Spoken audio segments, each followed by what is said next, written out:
C'est aujourd'hui que débute le Salon du Livre, la 48e édition. Et pour l'occasion, bien aujourd'hui, on reçoit des auteurs et je suis présentement en compagnie d'Isabelle Larouche, une auteure qui s'implique beaucoup dans le Salon du Livre cette année. En fait, qu'on va pouvoir la voir animer en plus de pouvoir la rencontrer. Alors, bienvenue à l'émission. Bonjour. Toi, Isabelle, tu as quand même beaucoup de publications à ton actif. On parle de 25.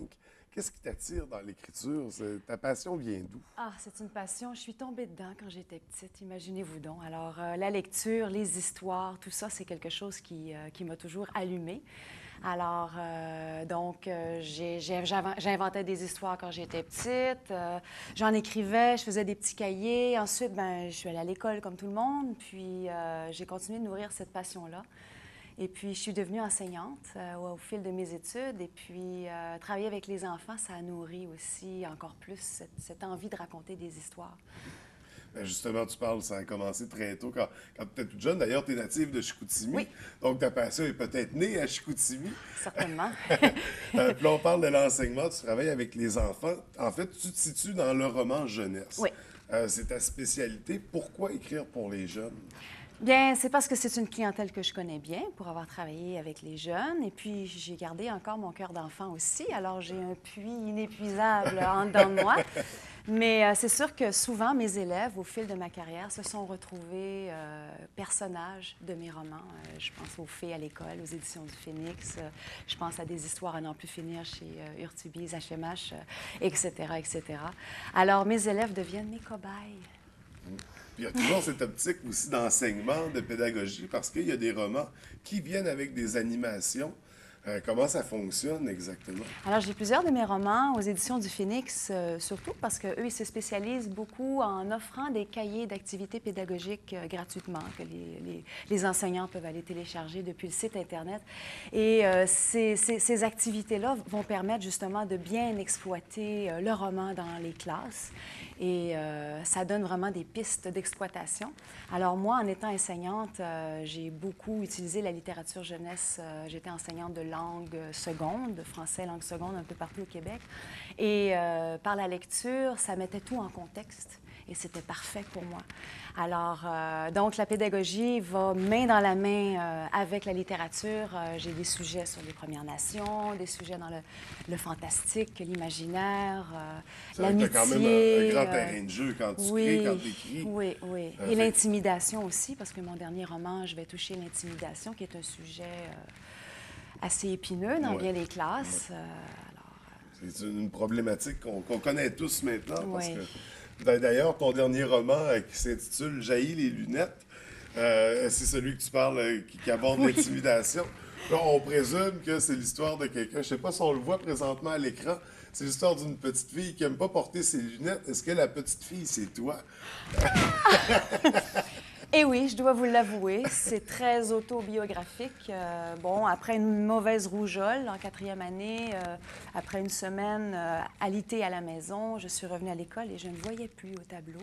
Et j'ai refusé d'avouer que je ne voyais pas bien, parce qu'à l'école, il y avait des garçons pas très gentils qui nous intimidaient, surtout ceux qui portaient des lunettes. Je suis désolée, François, tu en portes aussi. Oui. Mais c'était aussi tout ce qui était, tous ceux qui étaient différents, ceux qui portaient des broches. Bon, je portais des broches aussi, alors on m'appelait Sourire Alcan, mais ça, c'est une autre histoire. Mais disons Un que les... prochain roman. Un prochain roman. Mais les lunettes, alors ça a duré plusieurs années. Alors, on va suivre le personnage de cette histoire qui a tous les trucs, les ruses pour pas faire face à la réalité et se mentir à soi-même. Alors, ça va beaucoup plus loin que ce que les pages vont donner au premier regard, parce qu'il y a vraiment des choses qui sont vraiment intéressantes à discuter en classe sur les problématiques de l'intimidation, de s'accepter soi-même et de s'ouvrir aux différences des autres, parce qu'il y a des personnages dans le roman qui sont malentendants. La jeune Magali, elle est très, très attirée par les aveugles. Vous comprendrez pourquoi. Parce qu'elle est, elle est certaine qu'elle va devenir aveugle un jour. alors elle apprend le braille. Alors, on va toucher toutes sortes de problématiques qui sont très près des jeunes. Alors déjà, j'ai vu des classes dans la tournée pré-salon dans les écoles autour du Lac-Saint-Jean, puis l'accueil est très positif, là. Je pense qu'on va toucher une petite corde sensible. Oui, bien, il y a une espèce Ouais. d'énergie qui se dégage Oh, oui. de tes romans. Je suis convaincu que les enfants doivent apprécier ta littérature. Là, on vient de parler, tu as fait, dans le cadre du Salon du Livre, les tournées pré-salon.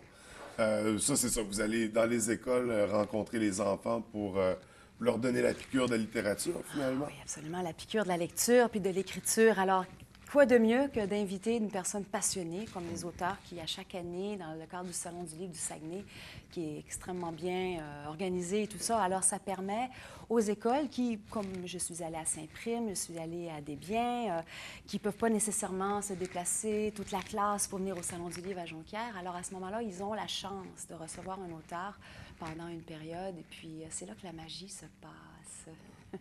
Non, c'est quand on rencontre directement Ouais, les lecteurs. Ils les- sont chanceux parce que quand j'étais petite, on n'avait pas ça. Hein? On avait moins ça, en tout cas. Mais c'est quand même intéressant, c'est quand même positif. Puis ça t'a permis de faire un petit voyage, un petit tour de la région pour visiter les endroits qu'on a moins tendance à aller. Donc, tu participes au Salon du Livre.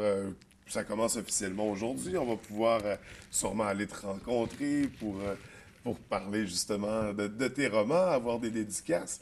Mais tu t'impliques aussi à d'autres niveaux pendant le Salon du Livre. Si j'ai bien compris, tu t'animes aussi. Oui, ben c'est parce que vendredi soir, il va y avoir notre maintenant traditionnelle soirée Contes et légendes. Alors, nous allons en recevoir 3 conteurs aguerris, des très bons conteurs qui sont allés partout dans le monde. J'irais même jusqu'à dire Asie et Afrique. Alors, c'est une soirée de contes très particulière à 7h45, je crois.